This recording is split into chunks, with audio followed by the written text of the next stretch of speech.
Hello everyone, and welcome to my first video. My name, Master X, and I will be presenting to you my review of the first story of Junji Ito's Fragments of Horror. We'll be talking about the other figures on this cover as we get to them. There are more on the back that I probably should not show at this moment. For any of you who are wondering, viewer discretion, for we will be talking about semi-horror themes throughout this series. And I would like to make notice that the first story is not as bad. The first story we will be covering is Junji Ito's Futon, which the story opens up with a wife and a husband who have ran away to get married. The wife, Madoka. The husband, Tomio.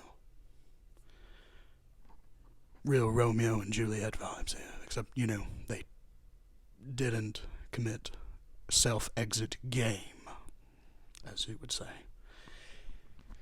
But their lives were going pretty well up until one day, Tomio, her husband, started become a shut-in for some reason. He would not leave the house. He would rarely leave his bed, his futon, to even the only times he would leave it would go to the bathroom, but eventually he stopped doing even that.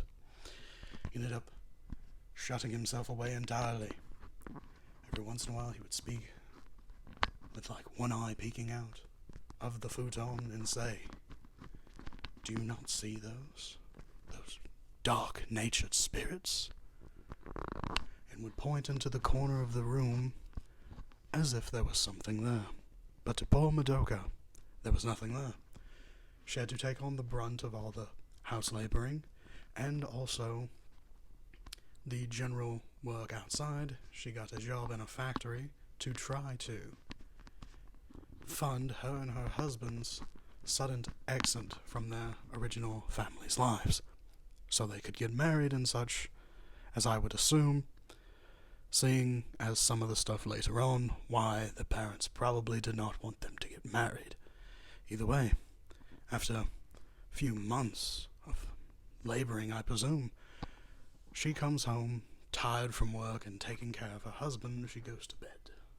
She wakes up in the middle of the night to finally see the creatures that her husband speak of, these dark-natured spirits, and she sees them, and at the corner of them, leading them almost, is this pixie-like figure that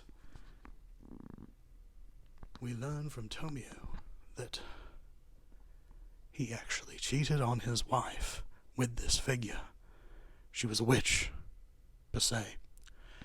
I don't really believe in the actual cheating bit of the story, as you will learn as we move along. But I will say this, he is definitely estranged in this fact. Come to these revelations, Madoka, overwhelmed by both these dark-natured spirits that now surround her and threaten her own life, and the sudden realization that her husband was probably not faithful to her. She bolts, running straight out of the house and heading home for a bit. She comes back a month later to find her husband, Tomio, on the brink of death, covered in a strange, silvery glowing substance, a very phosphorescent substance as well. And it is later discovered that this substance is a mold that has hallucinogenic properties. So, based on, that's the brief of the story. That is what happened between Madoka and Tomio in Junji Ito's Fragments of Horror, the story Futon. Now, for just a brief theory, I don't feel like any of the things that Tomio said about him cheating on his wife actually happened. I feel like somehow this mold started growing in his futon. This is what he looked like. I feel like he more or less, he had a bit too much fun one night without his wife and without anyone else, if you get what I'm saying.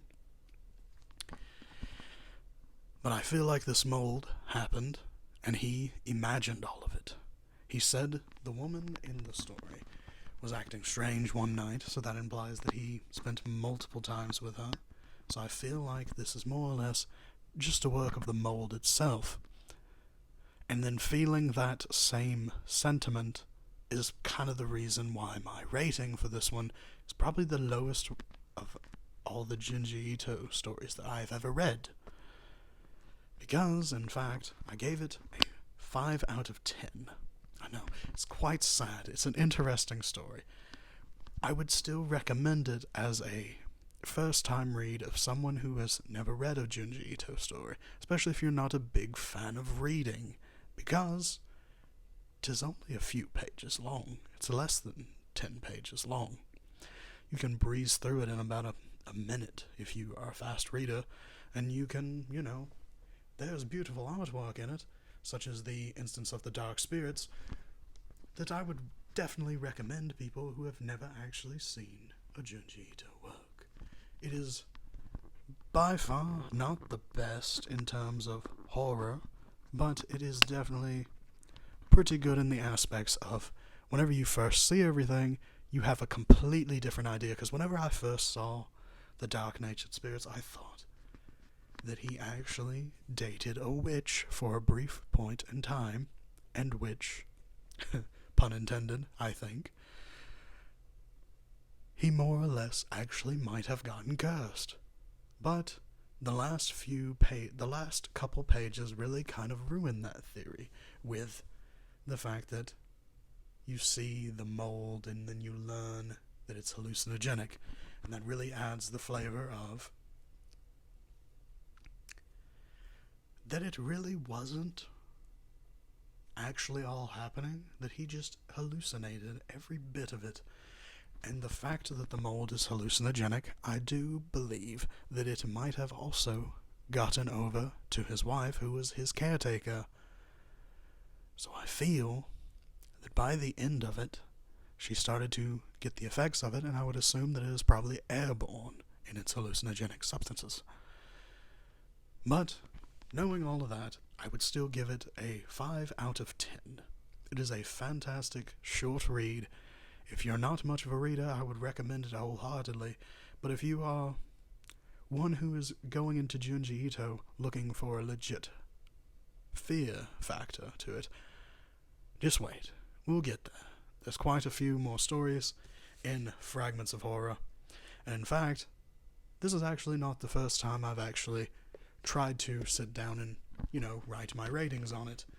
After going through it and realizing there were a good few jokes, such as the one about him, going with himself. 3 people make a threesome, he was handsome, if you get what I'm saying.